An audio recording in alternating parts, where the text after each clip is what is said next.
அனைவருக்கும் ஆனந்தமான இறைவணக்கம்.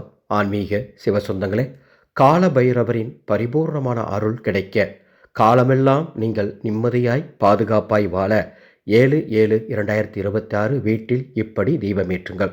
ஒரு அற்புதமான சூட்சமம் கேட்டு செய்து உங்களுக்கு தெரிந்தவர்களுக்கும் சொல்லி பயன்பெறுமாறு அன்போடு கேட்டுக்கொள்கின்றேன். ஒரு அன்பு அமாவாசை அறிவிப்பு. இந்த மாதம் முதல் நமது பக்தர்களுக்காக ஒரு புதிய சேவையை அறிமுகப்படுத்த போகின்றோம். ஒரு வாட்ஸ்அப் குழுவை தொடங்கியிருக்கேன்.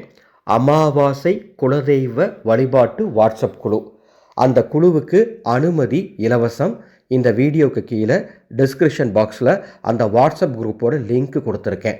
அந்த குழுவில் சேர்றவங்களுக்கு ஒவ்வொரு அமாவாசையும் குலதெய்வத்தின் அருள் கிடைக்க ஒவ்வொரு சூட்சம வழிபாடு சொல்லித்தரப்போகிறேன். எந்த கட்டணமும் கிடையாது.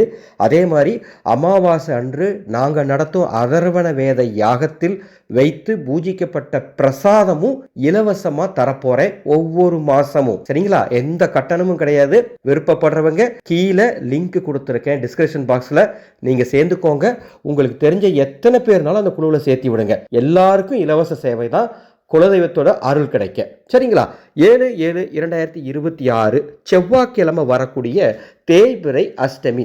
அந்த அன்னைக்கு மாலை 5:30 மணிக்கு மேலே இரவு 8:30 மணிக்குள்ள உங்கள் வீட்டில் இருக்கக்கூடிய சிவன் படம் அல்லது சிவன் சிலை அல்லது பானலிங்கத்துக்கு முன்பாக அல்லது தெய்வீக கலசத்துக்கு முன்பாக அல்லது வேறு எந்த தெய்வத்தினுடைய சிலை மற்றும் படம் இருந்தாலும் பரவாயில்ல, அதற்கு முன்பாக 5 தீபங்கள் வடக்கு திசை நோக்கி ஏற்றி வையுங்கள். அந்த 5 தீபங்களும் ஏற்றுவதற்கு நமது சொந்த தயாரிப்பான கைலாசா தீப எண்ணெய் இருந்தால் அதை ஊற்றி தீபமேற்றுங்கள் அல்லது நல்லெண்ணெய் ஊற்றி தீபமேற்றுங்கள். அவ்வாறு தீபமேற்றி அந்த 5 விளக்கில் ஏதாவது ஒரு விளக்கில் மட்டும் 5 மிளகுகள் போடுங்க. 5 மிளகுகள் போட்டு தீபமேற்றணும். மற்ற விளக்கில் மிளகு போட வேண்டாம்.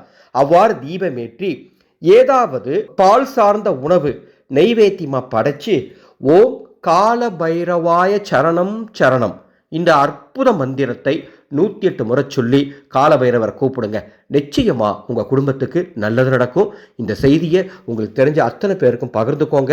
வழிபாடு முடிச்சுட்டு ஒரு மணி நேரம் கழிச்சு தீபத்தை குளிர வச்சுட்டு அந்த மிளகை எடுத்து நீங்க அப்புறப்படுத்தி விடலாம். அல்லது சாம்பிராணி போடும்போது அதோட சேர்த்து சாம்பிராணி போட்டுக்கோங்க. உங்க விருப்பம் தான். சரிங்களா? இது போன்று ஒவ்வொரு ஆன்மீக செய்தியும் உங்களுக்காக பார்த்து தந்து கொண்டிருக்கும் ஆனந்தோலி ஃபவுண்டேஷன் யூடியூப் சேனலை இது வரைக்கும் நீங்கள் சப்ஸ்கிரைப் பண்ணலாம், சப்ஸ்கிரைப் பண்ணிக்கோங்க. அன்பு சொந்தங்களே, 10/7/2026 அருமையான விஷயத்த 108 நாள் பயிற்சியாக நம்ம கூட சொல்லித்தர போகிறோம். பெருசாக செலவு பண்ணாமல், கோயிலாக அலையாமல், உங்கள் வீட்டில் இருந்தபடியே உங்கள் வீட்டில் இருக்கும் பொருட்களை கொண்டு அல்லது உங்கள் வீட்டின் அருகில் கிடைக்கும் எளிமையான பொருட்களை கொண்டு உங்களது எல்லா விதமான பிரச்சனைகளை தீர்த்து நீங்கள் ஆனந்தமாய் வாழ 108 ஆதிகால சித்தர்கள் வழி பரிகாரம் என்ற தலைப்பில் ஒரு வகுப்பு நடத்த போகிறோம். நான் சொல்லித்தர 108 பரிகாரத்தில் ஏதாவது ஒன்று செஞ்சால் கூட போதும். நிச்சயம் உங்கள் குடும்பத்துக்கு நல்லது நடக்கும். அந்த பயிற்சியில் கலந்துக்க மேலே உள்ள வாட்ஸ்அப் எண்ணுக்கு தொடர்பு கொள்ளுங்கள். ஆனந்த மலரட்டும், ஆனந்த ஒளி பரவட்டும்.